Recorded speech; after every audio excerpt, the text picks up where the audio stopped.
Erga isa haala kana mana keessan bantanii bakka kanarra tuqxanii sagaleen keessan taane kan jiru extra salary dha. Extra salary immoo 1500 sa'aatii lamattidha kan isinii kennu. Kan keessan halluu kin taane kan kiyya withdraw gochuun barbaade bakka kanarraa withdraw isa jedhu kana tuqe.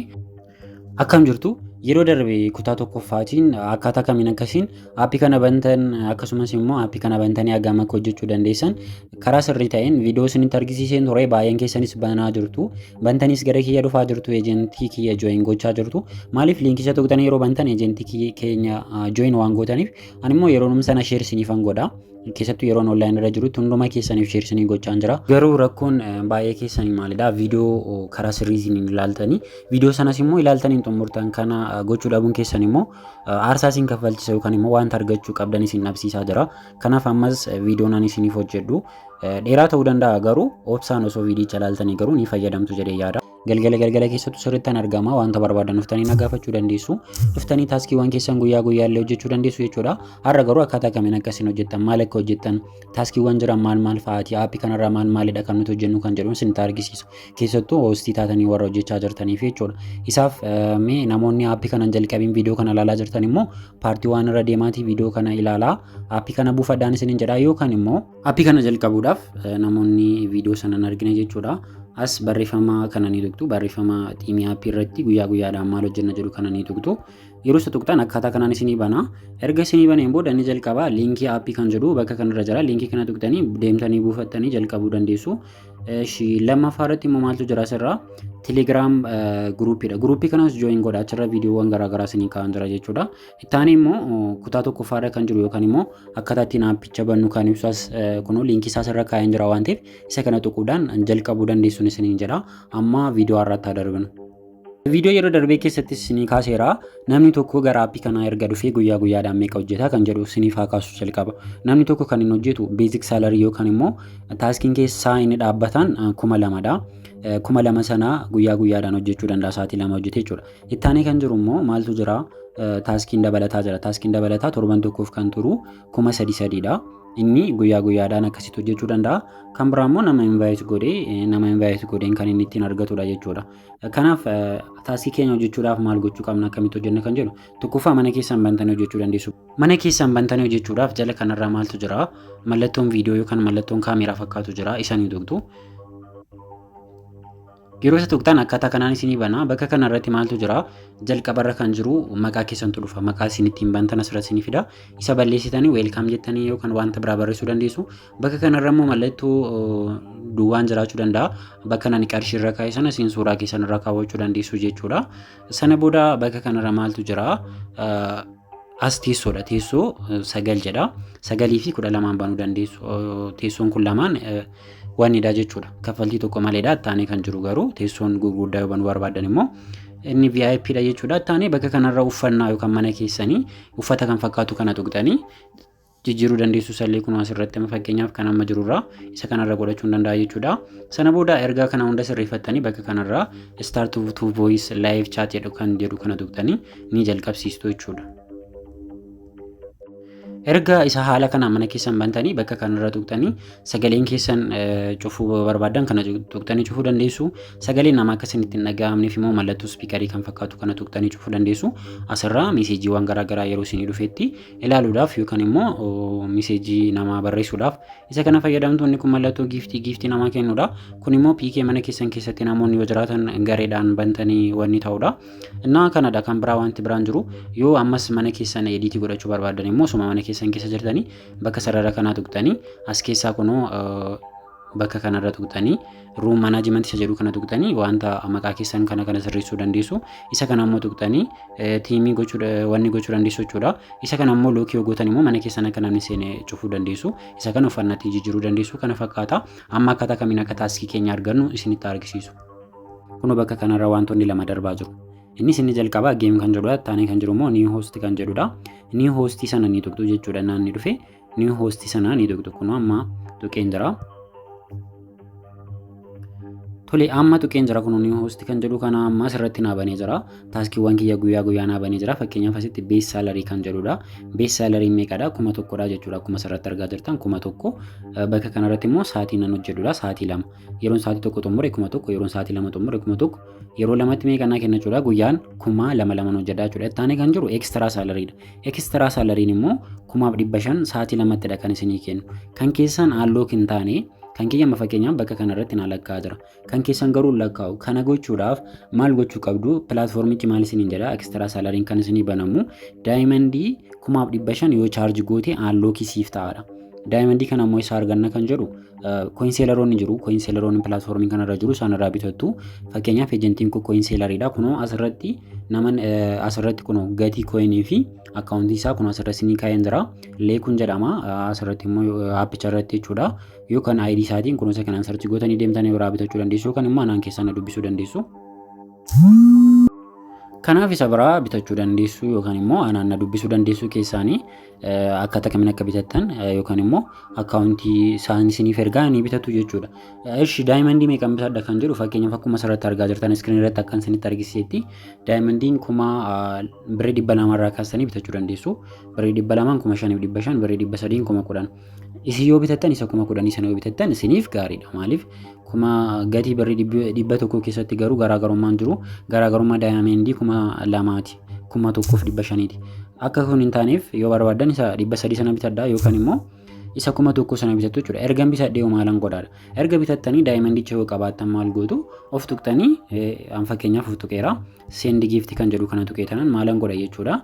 As keessa giiftiiwwan jiran keessaa gadi xiqqoo shi deemeen abbaa 5,500 sana ofiifan kennaa jechuudha. Yookaan immoo namoonni geemii adda addaa taphachuudhaaf fedha qabaattan beektan kun bakka kanarraa isuma amma darbaa jiru keessaa geemii tuqxanii geemiiwwan baay'eetu jiru asirraa. Geemiiwwan jiran keessattuu geemii yoo taphattan kan isin taphattu asumaan isinitti argisiisu isa kana ni taphattu. Inni kun gaariidha. Amma ammaatti kana nan ariifidha jedhee yaadu isaan kana kan biraas inni kunillee baay'ee ariifidha. Garuu yeroo taphattanitti koinii guddaadhaan hin taphatina. Garuu xiqqoodhumaan taphattanii yeroo isinii kennetti maal gootu jechuudha. Ofirratti giiftii kennitu jechuudha. Innaa yookaan immoo guutummaan guututti daayimandii bittan kan ofirratti argitanii amastaayitii keessan irratti akka dabalamu gochuu dandeessu jechuudha.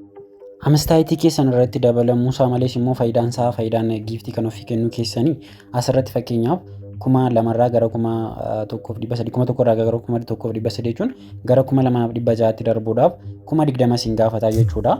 Kanaaf yeroo sin giiftii kan ofii kennaa deemtanitti guyyaadhaan kan argattanillee dabalaa deemaa jechuudha. Fakkeenyaaf as keessa galee isinitti argisiisu. Guutummaan akka isin argitaniif jechuudha. Yeroo darbis isinitti argisiiseen ture garuu har'as dabalataan isinitti argisiisu. Maaliif beezik saalariin sunillee 2,000 irraa ka'ee akka ol guddatuuf isin gargaara jechuudha. Yeroo yerootti daayimandii ofiif kennaa deemtan istiliidiin keessan guddachaa deema jechuudha. Kunoo asirratti akkuma argartan 1,000 beezik saalariidha. Achirraan immoo gara 1,300tti gara 1,500tti gara 3,500tti sa'aatii 2 jedha. Kunoo sa'aatiin isaa fuuldura jira. Haga asitti deemuu dandeessu jechuudha. Ekseenjiidhuma keessaniin haga 140 sa'aatii 5f haala kanaan hojjechuu dandeessu. Kanaaf daayimandii ofii kennuun keessan tokko faayidaan isaallee isa kanadha jechuudha. Yeroo yerootti yoo daayimandii ofii kennaa deemtan tokkoffaa halluu isinii ta'a, lammaffaa immoo giiftii ofii kennuun keessan illee istiliidii keessan akka guddatuuf isin gargaaraa deema jechuudha. Amma akka isaa deebinu jechuudha. Ammas ni hosti kan jedhu irratti deebi'ee isinitti argisiisu. Guyyaa guyyaan kan isin argattan carraa jechuudha. Erga daayimandii sana halluu gootanii ammas nama invaayit gootanii nama 2 yoo invaayit gootan kun bakka kanarratti akkuma argartan nama 2 invaayit yoo gootan 300 argattu. Nama 3 yoo gootan nama 4 yoo gootan 600 argattu. Kana jecha bakka kanarra yeroo 30 jechuun guyyaatti carraa aga 9,000 argachuu qabna jechuudha. Yeroo 30 nama 2 yeroo 30 baay'eedha, nama 60dha. Garuu biyaansi guyyaatti nama 10 invaayit goone nama 10 invaayit goone yeroo 5 argachuu dandeenya jechuudha. Yeroo 5 jechuun immoo meeqa jechuudha? 500 guyyaatti hojjechuu dandeenya jechuudha. Innaa haala kanaan isa kanas akka taaksii dabalataatti ittiin hojjechuu dandeessu jechuudha. Kanaaf daqiiqaan keessan hin haalumee asirratti fakkeenyaaf kun amma duraan daqiiqaa 19 ture amma daqiiqaa 21 ta'eera. Yeroo 60 irraa 60 ka'ee bakka kanarratti bakka goo jedhuun kun badee riisiif kan jedhu dhufu riisiifdi gootu. Sa'aatii lammaffaas laqqa'ee xumuree riisiifdi jedha. Kunis riisiifdi jedha. Kunis riisiifdi jedha. Innaa haala kanaan taaskiiwwan keessan guyyaatti biyaansi haga 1,500 fi isaan olii hojjechuu haga 5,000 fi isaan olii hojjechuu dandeessu jechuudha. Taaskiiwwan keessan guyyaan kana hojjechuu dandeessu. kan biraa immoo akkuma sanitti nama invite gootan hojjechuu dandeessu. Kanaaf dirqama miti inni duraan sanitti amma chaarjii gootanii hojjechuun kun dirqama miti. 2,200 kana qofan hojjedha warreettanis akka fedha keessaniitti hojjechuu dandeessu. Garuu kan isin torbaanitti dhaabdan 21,000 dha. Akka kiyyatti yoo chaarjii gootan gaariidha jechuudha. Innaa kun isinirraa eegama haala kanaan hojjechuu dandeessu. Kan biraa namoonni baay'een kan isin achirratti illee dhuftanii na gaafattan eessaan beeka eessattan argadha argachuu koo eessattan beeka jettanii na gaafattu. Bakka kanarra naa tuqxan mana keessan keessaa isin baasa. Already taaskii mana namaattis teessanii mana keessanis teessanii wal fakkaataadha. Haaluma tokkoon isin lakkaa'a. Akkaataan isin ittiin fayyadamtan illee haala tokkodha jechuudha. Erga baataniin booda bakka kanarraa maaltu jira? Mii kan jedhu jira. Mii kan jedhu jira. Isa kana ni tuqxu.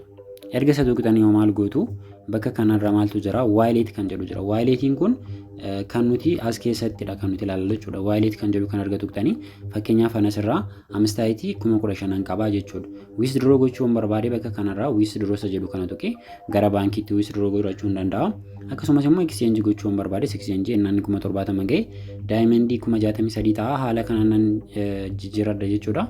Kun bakka kanarraa diamond kan jedhus jira. Diamond yoo qabaattan diamondiin keessan asirratti isinitti mul'ata jechuudha. Diamondiin isin qabdan illee haala kanaan ni beektu jechuudha. Akkaataa eessa akka jiruu fi taaskiin keessan eessa akka argattan akkaataa kanaan ni beektu. Mana namaas teessanii mana keessan anarra mana keessan bantanii warra hojjettaniif isinitti argisiise malee mana namaas yoo deemtan walum fakkaataadha. Kan biraa mana kee akkamittan dhufaa kan jedhu isinitti argisiisu. Ammas gara duubaatti deebitanii mii kan jedhu erga galtaniin booda kun bakka kanarraa my agency kan jedhu jira. Isa yeroo tuqxan kun anama fakkeenya manni kiyya banaadha jechuudha. Mana kiyya banaadha fakkeenya mana kana tuqee mana kiyya deemee isinitti argisiisa.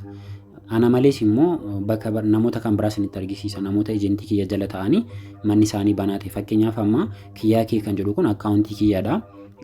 Anis amma live irra jira jechuudha. Kan kiyya illee natti argisiisa. Olaanaan amma live irra jira natti argisiisaa jira. Namoota live irra jiran tiimii keenya jala ta'anii isinitti argisiisa jechuudha. Sana booda isa kana na tuqxu.